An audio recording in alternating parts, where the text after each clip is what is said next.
दोस्तों, आज की कहानी है देवरानी जी काम ना करने के बहाने क्यों बनाती हो। साफ साफ मना ही कर दो। दोस्तों, कहानी शुरू करने से पहले अगर आपने चैनल को सब्सक्राइब नहीं किया वो तो कर लीजिए ताकि आपके पास पहुंचे हर नया वीडियो। अनीता, तुम तो अक्सर बाजार या मॉल जाती रहती हो। अगली बार जब जाओ तो मेरे आर्य के लिए भी 2 शॉर्ट्स और एक टी शर्ट लेकर आना। पैसे की चिंता मत करना, मैं दूंगी। और साइज बताने की जरूरत है क्या?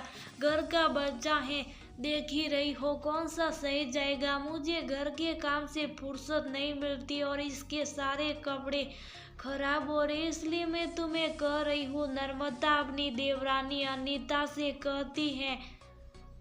अनीता बोली, भाभी अभी तो नहीं जाऊंगी, आपने पहले कहा होता। 2 दिन पहले ही मैं ईस्टर्न मॉल गई थी। बार बार जाने से आपके देवर गुस्सा करते और फालतू का भी खर्चा हो जाता है, इसलिए अब मैं मॉल कम जाती हूँ। जब जाऊंगी तो आपको बता कर जाऊंगी या फिर मैं उसके कपड़े लेकर ही आ जाऊंगी, आप चिंता मत कीजिए। अनीता नर्मदा की देवरानी थी, परंतु दिमाग नर्मदा से ज्यादा चलता था। एक ही शहर में थोड़ी दूरी पर दोनों रहते थे। नर्मदा अपने घर के सारे काम स्वयं करती थी, वहीं अनीता अपने घर और बच्चों के कामों के लिए नौकरानी रखी थी। उसका समय कटता नहीं था और पैसों की कोई कमी नहीं थी। वह तो बाजार या मॉल अक्सर घूमती रहती थी। नर्मदा जब भी उससे कुछ मदद मांगती वो कुछ ना कुछ बहाने बना देती थी। कुछ रोज बाद नर्मदा की सहेली प्रियंका को अनीता ईस्टर्न मॉल में मिली। प्रियंका को देखकर भी अनीता ने अनदेखा किया। शाम में जब नर्मदा वॉक के लिए निकली तो प्रियंका बोली, आज तुम्हारी देवरानी मुझे मॉल में मिली थी पर मुझे देख कर भी अनदेखा कर दी। इतना भी क्या पैसों का घमंड, अरे हर कोई अपना कमाता अपना खाता है, मुस्कुराने में कौन से खर्चे लगते। उससे अच्छे तो हमें कम पैसा है तो क्या हुआ, दिल के हम बहुत अमीर हैं। नर्मदा बोली, क्या कहा? अनीता मॉल गई थी, मुझे बताई नहीं। चलो अच्छा है, मैंने आर्य के लिए कुछ कपड़े लाने को कहे थे। घर के काम से मुझे तो फुर्सत ही नहीं मिलती है, बस शाम में ये आधा घंटा मिलता है जो अपने स्वास्थ्य के लिए मैं थोड़ा कुछ करती हूँ। हो सकता है वो मेरा भी काम कर दी होगी, ऐसे भी बाजार में कहाँ किसी का ध्यान रखता। प्रियंका बोली, नर्मदा अब तुम उसकी गलती पर पर्दा मत डालो, उसका स्वभाव तुम लोगों से बिल्कुल अलग है। नर्मदा मुस्कुराकर बोली, छोड़ो ना तुम उसकी बातों को, मैं तुम्हारी सहेली हूँ वो नहीं, और मेरा तुम्हारे लिए हमेशा एक व्यवहार एक जैसा ही रहेगा। इतना कहकर नर्मदा मुस्कुराने लगी। शाम में आर्य खेल कर घर लौटा और अपने कपड़े दिखाते हुए बोला, मम्मा कब से बोल रहा हूँ मेरे घर के कपड़े खराब हो रहे। नर्मदा बोली, हाँ बेटा, तुम्हारी सासी को बोल दी थी, शायद वह आज मॉल गई थी, लेकर आई होगी। 1-2 रोज में जरूर लेकर आएगी। अभी तुम इसी से काम चलाओ। संजोग वंश की इसी काम से नर्मदा और उसके पति विवेक को अनीता के घर जाना पड़ा। वहाँ उसके बच्चे नर्मदा को देखकर खुश हो गए, क्योंकि वह जब भी जाती बच्चों के लिए कुछ ना कुछ उपहार लेकर जाती थी। अनीता बोली, और बताइए भाभी क्या चल रहा है? दुर्गा पूजा आने वाला, शॉपिंग शुरू हो गई। नर्मदा बोली, दुर्गा पूजा आने में अभी बहुत वक्त है, पहले रोजमर्रा की शॉपिंग तो हो जाए। तुम्हारे भैया के पास वक्त कहाँ रहता, अभी 8:30 बजे दफ्तर से लौट कर आए। बताओ इसके बाद मॉल कितनी देर खुला रहेगा? अच्छा याद दिलाया तुमने। आर्य के लिए जो कपड़े लाई वो दे दो, कितने पैसे हुए वो सभी बता दो, मैं अभी दे देती हूँ। अनीता बोली, अरे भाभी मैं आजकल मॉल जाती का हूँ, मेरी एक दोस्त तो गई थी, उससे बोलकर मैं बंटी के लिए कपड़े मंगवाई हूँ, पर बंटी बेटा के कपड़े तो आर्य को आएंगे नहीं। आप ऐसा क्यों नहीं करती, ऑनलाइन ही मंगवा लीजिए। आप सब बैठिए, मैं रामू बावर्ची को चाय के लिए बोलती हूँ। अनीता चाय का बहाना करके रसोई में चली गई, तभी उसकी माँ का फोन आया। माँ बोली, तुम्हारे घर में मेहमान आई, आवाज आ रही। अनीता बोली, हाँ जेठानी जी आई हैं। क्या बोलो माँ, हर चीज तो बाजार में मिलती है, फिर भी वह किसी न किसी बहाने मुझे कुछ सामान लाने को कह देती हैं।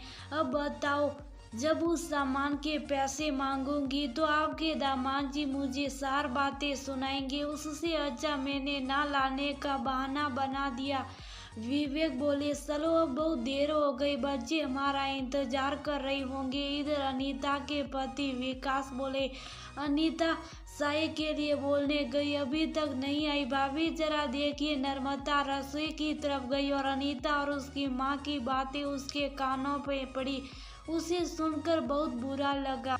नीता की माँ बोली, ऐसा क्या सामान बोली जो तुम बहाना बना ली। अनीता बोली, माँ अब एक सामान हो या सार सामान पैसे मांगूंगी तो बुरी बन जाऊंगी, उससे अच्छा बहाना ही बना देती हूँ। अरे अब उनके पास फुर्सत नहीं है या नौकर चाकर नहीं है तो इसमें क्या मेरा दोष है। अपनी असली किस्मत है कि घर में हम दोनों देवरानी और जेठानी है, देखो मैं कहाँ और वह कहाँ। उस दिन तो नर्मदा ने कुछ नहीं कहा। कुछ दिन बाद नर्मदा ने लिट्टी चोखा बनाया था तो विवेक बोले, क्यों ना विकास को भी बुला ले, उसे लिट्टी चोखा बहुत पसंद है। नर्मदा मुस्कुराकर बोली, ये भी कोई बोलने की बात है। अनीता अपने बच्चों को भी लेकर विवेक के साथ आ गई और बोली, भाभी आपने तो बुलाया नहीं पर मैं आ गई, मुझे भी लिट्टी चोखा बहुत पसंद है। फिर सबने भर पेट खाया। जाते समय अनीता नर्मदा से बोली, भाभी थोड़ा सा अगर बचा हुआ है तो पैक कर दीजिए, कल सुबह इन लोगों को टिफिन में दो दूंगी, मुझे कुछ करना नहीं पड़ेगा। और हाँ भाभी, आपसे एक काम था, ये कुर्ता मेरा ढीला हो गया है, आप तो मशीन का काम करती हैं, प्लीज इसे थोड़ा टाइट कर दीजिए। नर्मदा ने उस दिन की घटना विवेक को पहले ही बताई थी। विवेक अनीता को देखकर मुस्कुरा रहा था। दोनों भाई बाहर की ओर निकले। अनीता बोली, भाभी वक्त मिले तो मेरा काम जल्दी कर दीजिए। नर्मदा मुस्कुराकर बोली, अनीता तुम तो घर की हो, तुम्हारा काम करने में मुझे कोई संकोच नहीं होता, इसलिए मैं कभी भी तुमसे बहाना नहीं बनाती हूँ। तुमसे भी यही उम्मीद करती हूँ कि अगर किसी काम के लिए मना करना हो तो साफ मना कर दिया करो, बहाने बनाने की क्या जरूरत है।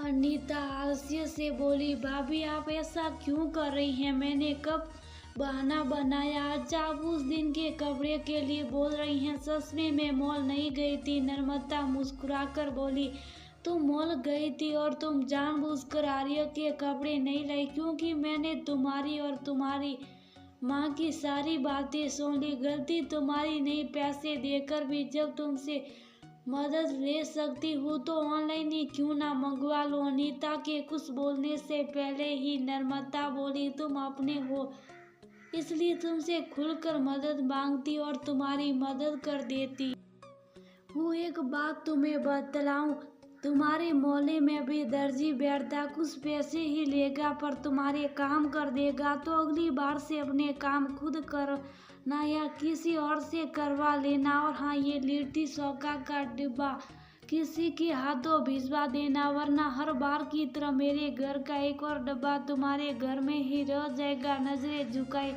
अनीता जाकर गाड़ी में बैठ गई। विवेक जब आए तो नर्मदा से पूछे, क्या बात है। अनीता का मुंह बना हुआ था। वह हंसकर बोली, कुछ नहीं, बस उसे थोड़ा आईना दिखा दिया तो उसे अपना चेहरा पसंद नहीं आया।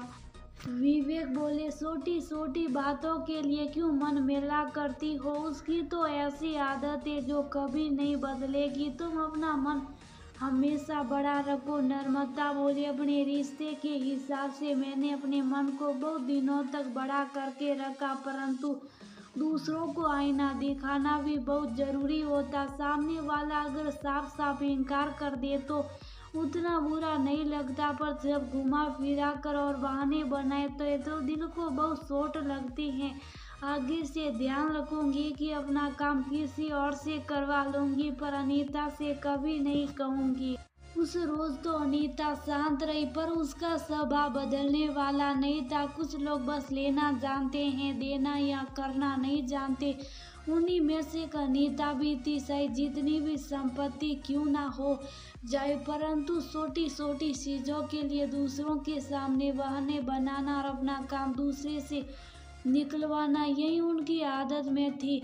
नम्रता अब उसकी आदत को भली भांति समझ चुकी थी, तो वह उसे ना करना अब सीख गई थी। दोस्तों, कई लोग ये सोचते हैं कि रिश्ते में सामने वाला बड़ा है और वह झुक रहा है तो उसका फायदा उठा ले, पर